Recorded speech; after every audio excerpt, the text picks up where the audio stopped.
play at Harrogate, Blacephalon or Granbull, Alolan, Ninetales, Dust on Great Decidueye. We might just play from Lost March to Buzzwole. I just can't decide, yo. Or how about the Great Wall like Regigigas to stall? But that's not my playstyle. Zoroark just makes me smile with consistency that'll last a while. Or how about the discard pal? We could use Malamar and leaving all the opponents squat when the Necrozma blows them up real hard. I think it's just the options. I can't make up my mind. Maybe I'll go rogue. Yeah, one of a kind. I guess we'll have to see which cards I can find when I enter the tournament this time. Last minute decisions aren't the crime. I committed every single time. So what do you guys think will shine? Ha! Episode 100. No, 201. Haha.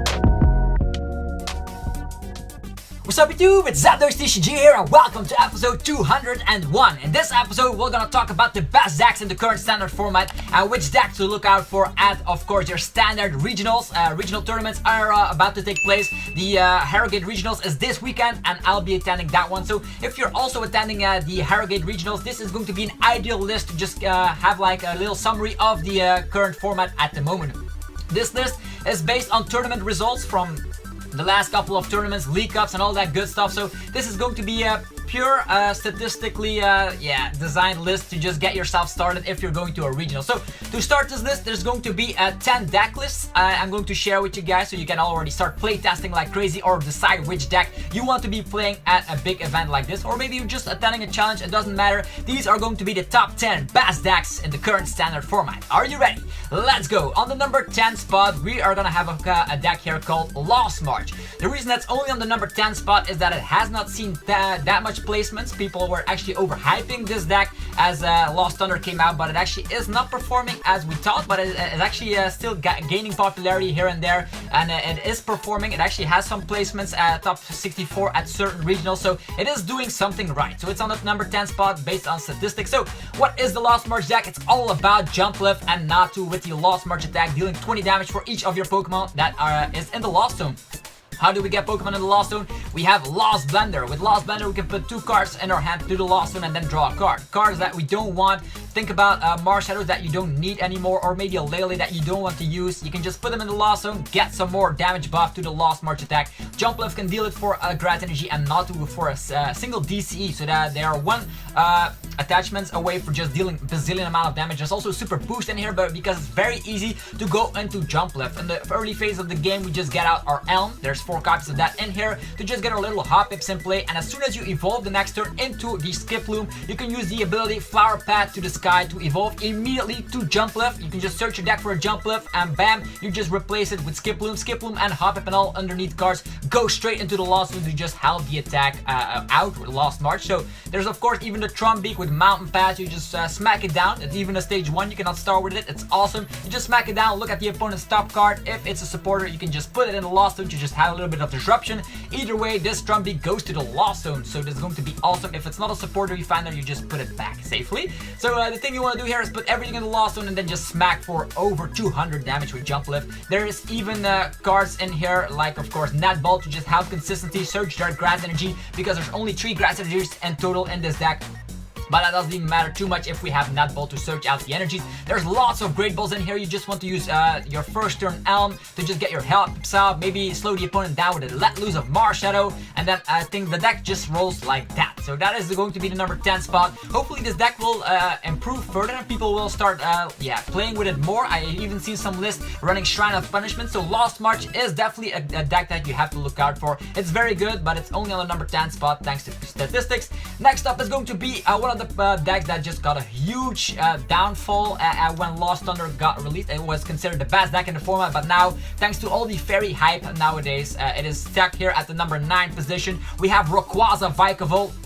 This is actually the exact same list as before. The only thing we swapped out is Shining Lugia for the Zoroark GX. I even won some challenges with this deck, so this is a very great deck indeed. Rayquaza, you already know him, dealing more damage depending on how many energies you have in play, grass or lightning energies, and you just get them in play thanks to Vikavolt with a strong charge. Every turn you can search your deck for a grass or lightning energy and you just roll with yourself. Rayquaza also can use Stormy Wind. You smack it down, bam, you just get an energy. If you just discard the top 3 cards from your deck, you can just get an energy card from the discard pile onto Rayquaza, and that way you are off and rolling with more damage output than ever before. If a Rayquaza hits the discard, you can get your energies back with Energy Recycler, and more importantly, you can just get out of the active position thanks to the Thunderclap Zone ability of Zoroark, which makes it very awesome because things like Delmice love to have like this ability active. You can just use Powerful Spin.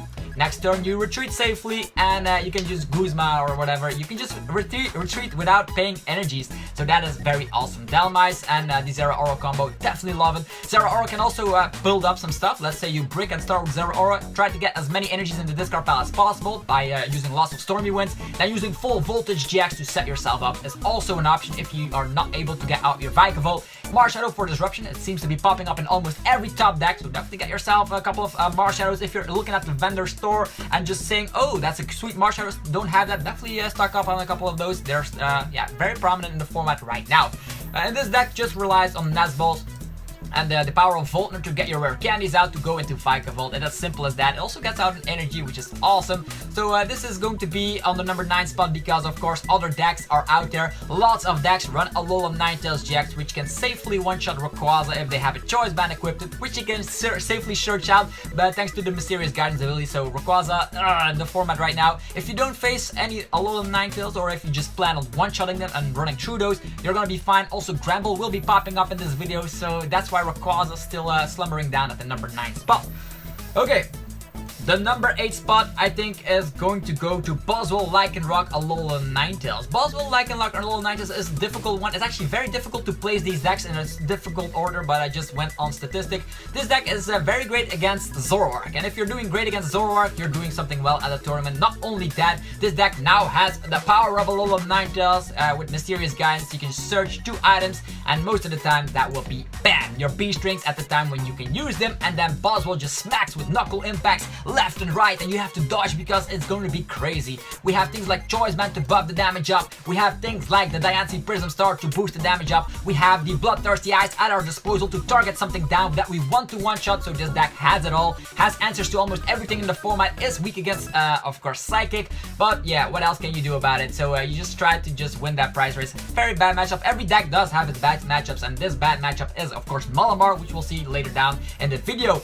The thing here again, Marshadow seems to be very hot at the winning lists here, and Energy Recycle system is also something they're trying to use here because it only runs 7 yeah, fighting energies, and it prompts to use the unit energies to make sure that you can also sometimes attack with Alolan Ninetales.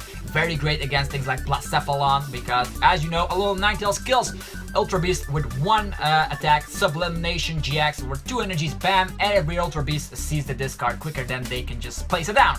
So this is the list running on Brooklet Hill, so that's why there's no Ditto Prism Star in here. No need to put it in the comment section like, oh, Ditto Prism Star would be ideal. Well, it could be ideal, but it's not searchable with Brooklet Hill, so that's the reasoning behind not including the Ditto Prism Star here and here. Field Blower, because Shrine is still a thing, and you can also get rid of opponents' yeah, weakness policies, because Zoroark sometimes has those. Definitely against the Zoroark control decks, you just want to get rid of those annoying weakness policies and then smash through with Buzzwole. The residual damage on the bench with Jet Punches is fantastic as a little early game. Some Pokemon do have 60 HP. Think about Ralts, think about Rowlet, all those weak basic Pokemon. If they don't evolve the turn after that, boom, they're KO'd thanks to 2 Jet Punches. So that is very awesome. And of course, 4 Guzma will make sure they can target everything you possibly want in a condition, of course. As a bonus, we have Bloodthirsty Eyes and of course Lizaya. You might have wondered why there are 2 Tapu Leles in this list. Usually the deck lower down on Tapu Lele count, but it's for the Lizaya, which can search out your Beast Energy and can search out your, of course, Diancie Prism Star, so you can get both of them out. Strike for 80 on the first turn to just knock things out like Schnubble or Grubbin or whatever that has 70 HP. Think about Trubbish, whatever. There's a very great deck list and you definitely should check it out. Alright. Moving further down on the list, talking about Granbull, here is Granbull. This is going to be a Granbull list that is stacked out, as we've seen before. What regionals was this? I can't remember. It was the regionals where Tord also was around playing Granbull. It's not Tord's list, but it's the one with the Zebstrika. Why is that? Because lots of decks are now tacking in Alolan Muk, especially for a matchup like this. With Alolan Muk, you can no longer rely on Instruct, and this deck pretty much relies on Instruct. Granbull, if you have not noticed, dishes out 160 if your hand is empty. For a single energy on a 1-price attacker, that's insane. How do we get this ourselves started? With Apricorn Maker, you can just search 2 bulk cards. We have Nazball to search our weak basic like Schnubble, Ditto, Oranguru, Slugma, or the Blitzle. And then later down, we also have things like Great Ball. So 4 Great Ball, 4 Nazball will make sure we can set up safely. And once we are set up, we rely on Diantha, because as soon as the Granbull hits the discard, we have access to Diantha, get 2 cards back, and we can just loop here. So as soon as you just get a knockout, you just search things out. You just always want to empty your hand. So the best friend in this deck is Ultra Ball, to just thin out your hand completely. Use Instruct. Actually, the first thing you do is smooth over for Ultra Ball, put it on top. Use, of course, Instruct. Use the Ultra Ball, get rid of all your resources, and get out Pokemon, and bam, 0 cards in the hand, all out for 160. That's how the deck functions. And residual damage with Shrine and the Choice Band will make sure you can cap that 200 mark. Ideal for Alolan Ninetales GX, ideal for Lycanroc GX. So this deck is one prize attacking machine that does the deck, actually does very well. The bad thing is that this deck relies heavily on abilities, so MAGCARGO and Oranguru are around, and as soon as a Alolan Muk shows up, it's gonna be difficult. So that's why if you see someone getting out a Ditto Prism Star, or Alolan Grimer for that matter, get out your Blitzwole as quickly as possible so you can evolve into Substrika, so you don't have to deal with that shenanigans, because Substrika can get rid of your entire hand, and then you can draw 4 cards. So that also can help out if you like have 2 supporters in hand. You can only play 1. That's very difficult to empty your hand. With things like MAGCARGO, you could put Ultra Ball on top and then get rolling from there, but without Oranguru, it's gonna be difficult to just play those 2 supporters. So that is the list. Sometimes you also need like Fiery Flame. You might wonder why this is in here, just for the discarding effect. The same like Mysterious Treasure. You cannot do anything without it. They just are cards that you can get out with Smooth Over and make sure you can empty your hand even further. Even if all your Ultra Balls seems to be discarded, Diantha can get back your Ultra Balls. So don't forget that as well. Only 6 energies. You might say, oh, that's little. Well, you only need 1, and you can search it out with Smooth Over, and you can get it back with Diantha. So that is how the deck functions. This is definitely one of the most favorite decks I've played with so far. Moving forward, we have the 10 spot, 9, 8, 7. The 6th spot is going to be 2 decks. Why I'm going to include 2 decks here? Because they are the same category, and they are stall decks. If you are not familiar with stall decks, let me just give you a quick example. This is a Regigigas deck that did very well throughout the season yet. So this is all about energy denial. You want to make sure that your opponent does not have any energies anymore, and then you can just stall it out. Use the Lusamine loop to never deck out, and you just sit there while there are just, yeah, you know how it goes. Yeah, you just get out your Regigigas if you're not facing Buzzwole. Get out your Hoopa if you're facing lots of GXs like Rayquaza. Get out your Chuckle if you're facing 1 energy attackers like Granbull. So this deck has an answer against everything, and Genesect, believe it or not, is kind of a tank here. 180 HP might not seem like a lot, but with things like the Metal Frying Pan and of course Choice Helmet, you're gonna have quite the beefy Pokemon that can take up any amount of damage that the opponent will try to strike. The thing you want to do here is get rid of energies. How do we do that? We have a Crushing Hammer in this deck to just get rid of energies. If we have luck with Coin Flips, and Has Hammer getting rid of special energies, Shrine to just get residual damage. You can get that back with Lusamine, don't forget that. And we also have things like Faba to put an energy or a stadium card or a tool card in the loss. So that is very disruptive, if I'd say so myself. And how do we win? They will keep attacking, I know that. You just get rid of energies, and if you are almost knocked out, Max Potion is by our side. We have huge HP. Think about Regigigas, huge HP. Chuckle, very difficult to attack. Same goes for Hoopa, and of course the Genesect with the tool cards equipped like Metal Frying Pan and Choice Helmet will stay alive. We are gonna use things like Ace Roll Up, put it back in the hand, smack it back down. Max Potion, and we're gonna do that loop, and things with Lusamine and getting back your Ace Roll Up will just be awesome. So this deck has everything that you possibly want as disruption. Even things like the Plumeria are in here. If you're loving stall decks, I personally am not a fan of stall decks. I would never play that. Definitely if you just are gonna play 9 rounds of this shenanigans, you're definitely gonna be tired, because all your games will last so long that you won't even have a break to go to the bathroom and all that good stuff. So yeah, a very great solid deck. Definitely does great against things that don't have lots of energies. Think about Zoroark variants, for example. So this is a deck you could go for. Another stall variant, if you are more on the like half control variant where you can also attack, this is going to be Zoroark. You might have wondered why Articuno was in there. I'm gonna explain it in this deck list. Articuno is just here for the Cold Crush. You can just swap into the active position, and you can just discard all energies attached to both active Pokemon. This is great against things like Gardevoir, because Gardevoir is actually a huge threat against stall decks. You just build up your Gardevoir and bam, Zoroark just explodes on your screen or in real life on your face if you're coming across a Gardevoir. So the thing you want to do here is get rid of all those energies thanks to Articuno. Again, as mentioned here, Alolan Muk will be your best friend against, of course, things like Granbull, because yeah, Granbull, as believe it or not, can actually deal with Zoroark if the Shrine residual damage shows up. So Alolan Muk is kind of a counter against lots of things. You can also make sure that the opponent cannot use Marshadow, cannot rely on Rayquaza's ability, so lots of great things with Alolan Muk. You can go into it thanks to the Ditto Prism Star, which can also evolve into MAGCARGO with Smooth Over. This will make sure you use Smooth Over and Zoroark to trade it out. It has the exact same disruption cards, Crushing Hammer, Enhanced Hammer, Max Potion Ace, Roll Loops, but the good news that this deck has is that it has Oranguru. Oranguru with Resource Management can put 3 cards from your discard pile on the bottom of your deck. So if you're losing, like, you only run 5 energies, let's say, oh no, I want a DCE, they're all in the discard pile. Well, you attach a Rainbow Energy to your Oranguru, put all those DCEs back. It could happen. And with the DCEs, you just put up some pressure with Zoroark. You can use Righteous Beating while you can get rid of energy cards, and that's very important. You can just take prize cards and get rid of the opponent's energies. And there's also Silent Lap in here just to make sure that the opponent cannot rely on Choice Bands or all those tool cards. Not even a skateboard will work. Sometimes people will be stuck in the active position thanks to think about Malamar variants that rely on skateboards. Well, Lycanroc Lab just shuts that down completely.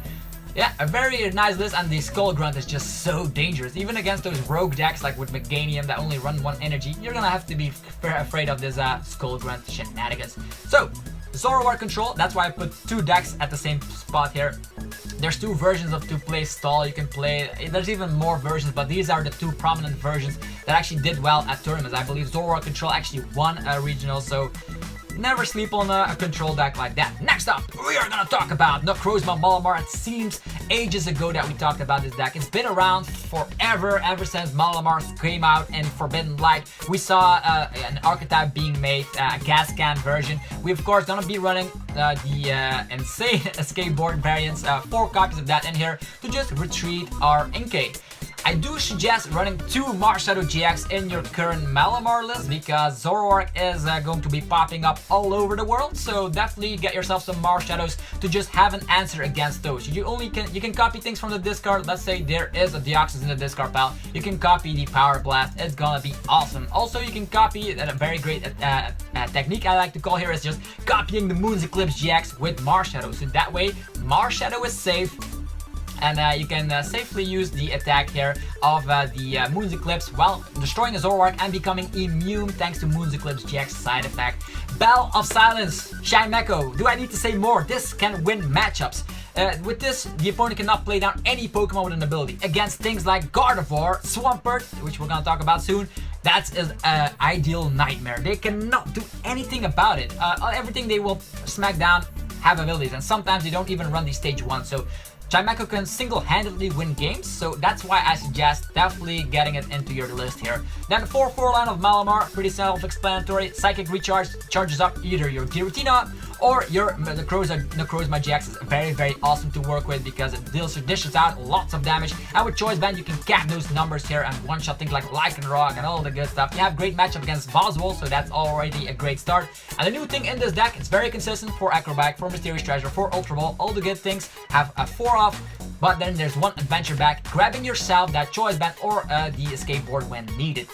Very awesome deck to play with. It has lots of options, lots of one-offs. We have the Dawn Wings, we have the Chimecho, we have the Deoxys, we have actually there's lots of legendaries in this list. So that is the list here. The Malamar variant I like to call gas can version of Malamar. You can also play it with shrines and Tapu Koko and all that good stuff, but in Europe and the United States, people don't seem to play that very often, so I opted to go for that Malamar version, but the other one could also work out again. Next up, we're gonna talk about Gardevoir Swampert. I do know a friend that really loves Gardevoir, so you should definitely check this deck list out. It's very solid, has lots of stage 2s, I know that, but with Alolan Ninetales, we have Mysterious Guidance at our disposal. We can search our deck for 2 item cards, and that's going to be, of course, a rare candy, a 4 of in this deck list. The thing you want to do here, rely on the first turn out, smack everything down, The turn after that, you evolve into Alolan Ninetales and get your stage 2s on board with rare candy. That's how the deck functions. It does have a little bit of bricks against things like Judge and Marshadow because it's a stage 2 deck, but as soon as you get your first turn Alm off, you can definitely rely on Beacon as well if you don't get out your stage 2s immediately. Draw power thanks to Swampert, so no longer do we need to rely on Zoroark for trade. We have power draw, even better. Discard 1 card, get 3 instead. That's awesome. And there's also super boost energy in here, which makes sure you can attack with Swampert in certain situations, but more importantly, the Infinite Force will deal infinite damage because, yeah, with the Super Boost energy active, that will dish out like 120 on the spot, even if the opponent does not have any single energies to begin with. And the Secret Spring can get energies into play, 7 of them in total. You can get energies back thanks to the 101 line of Solgaleo, which can actually auto-win you against stall decks. If you just get the Turbo Strike off, you get 2 energies on another Solgaleo, actually not another star, on another Pokemon. You can just go in circles. That's awesome like that. So this single copy, also make sure you have no weakness, so no longer you need to worry about opposing Solgaleos, and you can also heal all the damage of all your Pokemon. This is one of the most overpowered cards we've seen in a long time, and it's actually showing its might here. Actually won a big tournament as well, so be careful of Solgaleo here. 101 line might not seem like a lot, but if you're having trouble against Solgaleo, target down the Cosmog before it evolves. But Gardevoir is also a powerhouse, so lots of stage 2s, you can get them out with Alolan Ninetales, and then Brooklyn Hill is in here because you definitely can use it thanks to Mudkip and of course the Alolan Vulpix, so that's why it's very awesome this list. You can rely on the Elm together with Brooklyn Hill to get your setup going, and that's why this deck is doing as well as it does. So very awesome to see this deck. I do think that the first person that actually got this deck hyped was Robin Schultz, the world champion, so as a little side note here. Now we're entering the top 3, and I do think these are the top 3 to look out for at the upcoming next regionals. We are gonna have the Decidueye Zoroark with Ninetales. So this is going to be the Decidueye. Even Joe from Omnipoke also won a League Cup with it, so it's doing very well across the world. We have this deck list. It uses the Feather Arrow of Decidueye, and of course, just like in the Gardevoir variant, it relies heavily on the first turn Elm, thanks to Tapu Lille being able to search that Elm out, set up your bench, and instead of running Swampert and Gardevoir, it runs Decidueye to snipe around and Zoroark as the main attacker. And how do we get these things out? Of course, with the Mysterious Guidance. You just get your candies, get yourself to Decidueye, and as soon as you get 2 Decidueye out, the opponent will be sweating because every single turn you can Feather Arrow for 40 damage if there are 2 out, and that is very, very awesome. Not only are we running Max Potion and Ace Roll to get our Decidueye back in the hand if it's almost knocked out, it does have 240 HP. You even have an answer against Blacephalon with things like the Alolan Ninetales with the Ice Blade, together with Choice Band and a Feather Arrow. You can get a one-hit KO, but also Sublimation GX, make sure you can one-shot Blacephalon. So it has a very great position in the format right now, and this deck has answers against everything. Even the Decidueye can attack from time to time, which is awesome, which means you can knock out things like Lycanroc, for example, and the Zoroark, together with Snipes and Choice Band, will dish out so much damage that the opponent is going to be sweating here. And you can just use Ace Roll to get your Zoroark back. It's very consistent, and the Snipes will eventually get KO, so don't sleep on this deck. And if it's going behind in prize card, that is also something it is very good at, is a comeback card. You can get your counter catcher thanks to Alolan Ninetales Mysterious Guidance. You can make something stuck in the active and start sniping a couple of times. That also I've seen this working out a lot, and thanks to counter gain, you need 1 energy less to attack. That means Alolan Ninetales suddenly can use Sublimation GX for only 1 energy. How crazy is that? So this deck list is doing very well. Definitely check it out, and yeah, play test around it because yeah, sniping is very, very good. Next up, the second best deck in the format, in my opinion, is going to be Zoroark Lycanroc with Weavile. Okay, this deck has been around since forever, and the thing we see here is based on the Japanese results. Japanese players also play in Sun and Moon On. They do have extra cards like Namu, but it's not in this list, but it's very similar like the champions winning list. What do we see? We see Weavile as an ideal answer against almost everything. With Choice Band and Devoured Field, 3 copies of that in here, you can actually surprise the opponent. Do use Evil Abnegation for crazy amounts of damage. As a little example, let's say the opponent is using like a Marshadow and 2 Naganadels on their bench. That's 150 damage, right? Well, with a simple Choice Band, this amazing Weavile can one-shot Blacephalons. And keep repeating myself, that's very, very great. Things like Lycanroc can one-shot everything if their bench is full. Zoroark can attack for a single energy, so you use Trade, the ability of Zoroark, turn after turn to get your resources in the hand. Of course, this list is not running the Elms lecture as you might think, because it's based on the champions winning list in Japan. It runs 4 Nazbol and 4 Lille. The reasoning behind that is that you can run the 70 HP versions of the Pokemon. We have Sneasel, which can sometimes discard energies if you can use this on your second turn if you go only on your first turn if you go second, so that way you can just discard an energy out of nowhere. There's also the 70 HP Rockruff, which does not go down thanks to lots of things. 70 HP is always better, so that's why it's in here. Palpad can get your Acerola loops and on the streak here. There's 2 Acerolas in here, and there's of course the Kukui with Choice Band and the Devour. Think about how much damage do you deal with the Evil Abomination. That's a lot. You can get an extra 50 damage with Kukui and Choice Band with Devour, an extra 60 damage to your attacks with Weavile or with Zoroark, and that is huge. So that's why this deck is still doing well.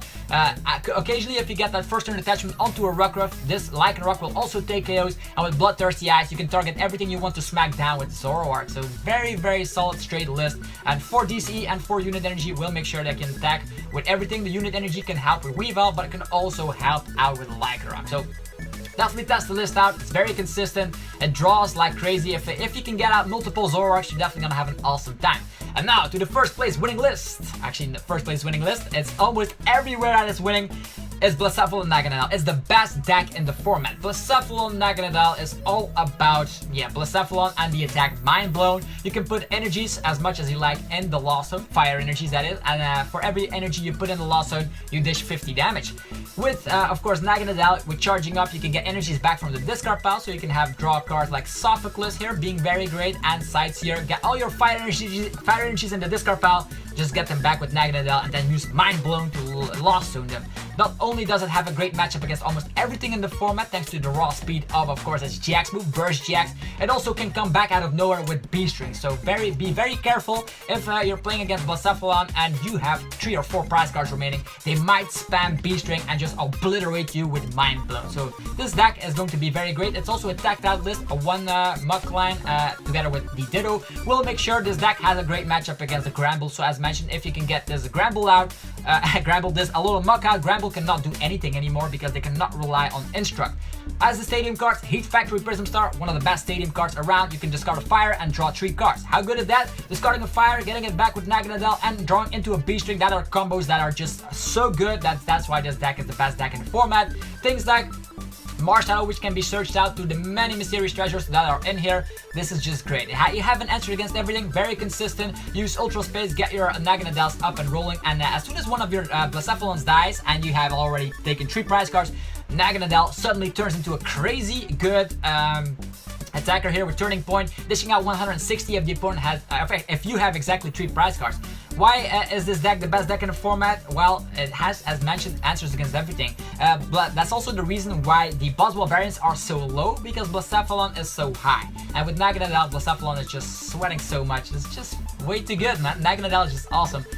Energy Switch is also a card that has been recently included into the staple deck list of this, and that's just to get energies out of nowhere. Sometimes you have a Blacephalon with 0 energies, you can not longer rely on B-String. Sometimes you smack it down, use Energy Switch, get a Fire Energy on it, attach of the turn, Retreat or whatever, or Guzma, and bang, out of nowhere, Blacephalon's back with the Mind Blow.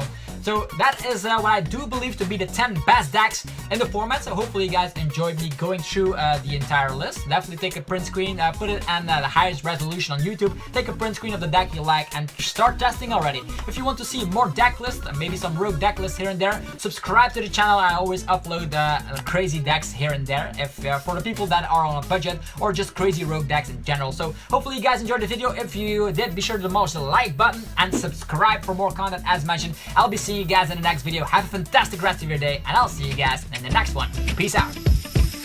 If you wanna go and test a deck that isn't played a lot in this format, then listen to what I'll say. If you wanna go and try it out with me, let me know how it does in a tournament. I think it could be really great. Chilling on Sundays while new ideas pop in my brain.